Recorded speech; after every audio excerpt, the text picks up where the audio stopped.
Hi, I'm Serene Brooks with Goal Nutrition and Diabetes Specialty, and I'm here today to talk to you about the glycemic index and how it impacts blood glucose. Now, you hear about the glycemic index. Maybe you're wondering what that even means or why is it important for you and your blood sugar management? And it's one of the concepts I really feel is important for people who are managing insulin to understand. And it gets easier over time to recognize what foods impact blood sugar more than others. And it's different for everybody. So as I go through the things today, please think about how it impacts you and how certain foods impact your blood sugars, because they're going to be different for you than someone else, and they may be different than even what would be expected to happen when someone ate that food. So it's always important to identify how food impacts blood sugar so you can make decisions on insulin dosing and timing. Um, Now, back to the glycemic index. Glycemic index is essentially a number that is assigned to foods that contain a carbohydrate. And that number indicates how quickly the food you eat will raise blood sugar levels. So the higher the number, the higher the glycemic index of that food.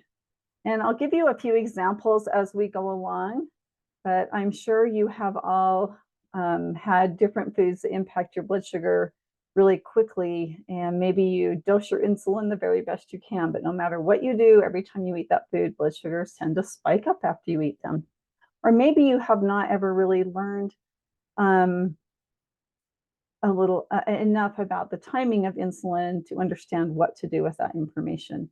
So those would all be things that would be important for you to understand for your own personal diabetes and management. So here are some things to know about the glycemic index that I hope will help you to better manage blood sugars.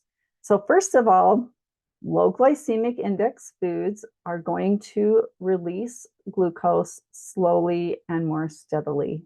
So when you eat that food, you will notice the absorption rate is pretty steady. You'll have a little increase in blood sugars, and then they'll kind of come back down. But pretty easy to manage, and they don't raise your blood sugars quickly.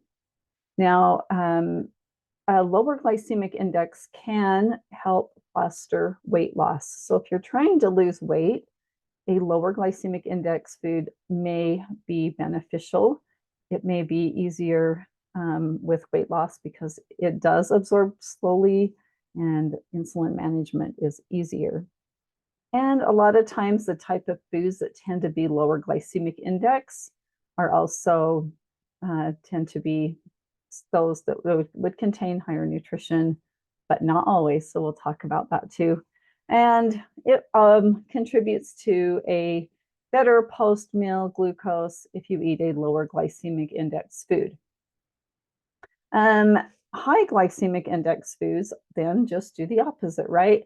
They release glucose quickly, so you see a quick spike in blood glucose after eating them, but they do have some benefits, and one of them is they do help with a quicker recovery following exercise, especially long endurance or high intensity exercise where you need a quick recovery. A high glycemic index food is going to do that because it's going to release that glucose quickly, which is what your body is needing for energy. So it doesn't mean they're bad, right? There's some good things about high glycemic index foods. And another one that has probably come to your mind already is this is the kind of food you would choose in order to treat a low blood sugar. You want something quick that's going to go in, get your blood sugars up quickly. A high glycemic index food is going to do that. So you probably already have in mind what foods do that for you, right?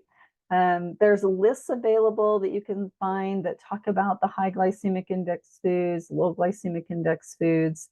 But when you look at those, pay attention to which ones don't fall in the same category as what's listed or how they impact you. Because you're going to always find some that are in the low end that when you eat them, absorb quickly and they're more like high for you. So identify those things if you ever are looking at lists or look up the number of a high or low glycemic index food. Now, they are identified by number, so 0 to 100, and 0 to 55 would be considered low. And then there's a moderate level, which is 56 to 69, and then 70 to 100 would be considered a high glycemic index food. So that's kind of good to understand, like I said, what these foods are, how they impact you. Now, when it comes to meal planning, there's some things you can do to help keep in mind to help you with the overall impact that the food you're eating might have on blood sugars. Maybe you have got a meal where you're going to look over the different carbohydrates that you have selected, and some of them are higher, some of them are lower, some are moderate. Take a good look at just the overall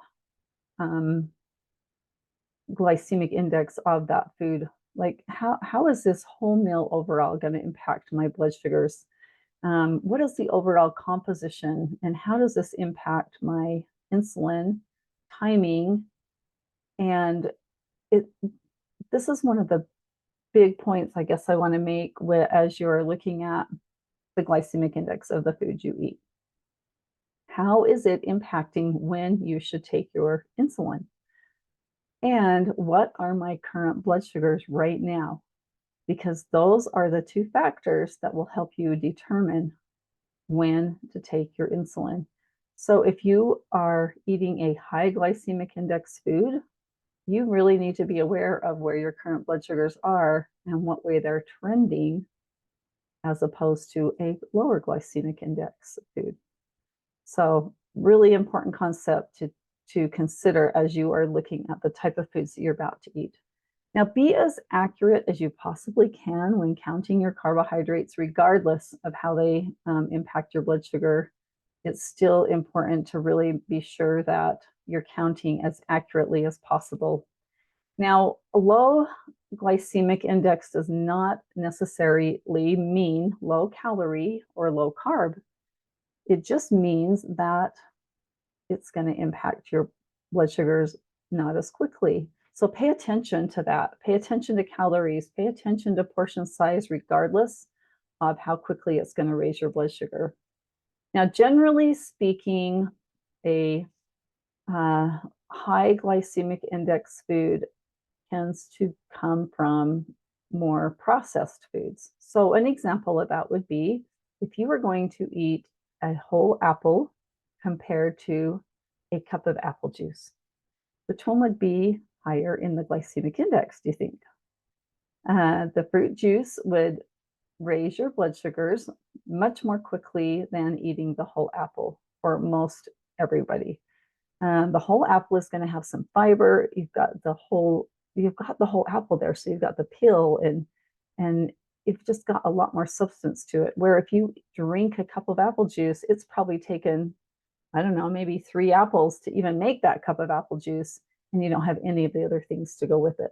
So you're getting way higher concentration and missing the other things like the fiber to help slow things down. So typically, more processed is higher on the glycemic index. Now, interestingly, cooking can impact the glycemic index of food. So pasta that has not been cooked all the way can be a little bit lower on the glycemic index than a fully cooked pasta. So that is another thing to know and pay attention. And also fruit. Fruit, as it ripens, will impact blood sugars more quickly than fruit that isn't quite as ripened.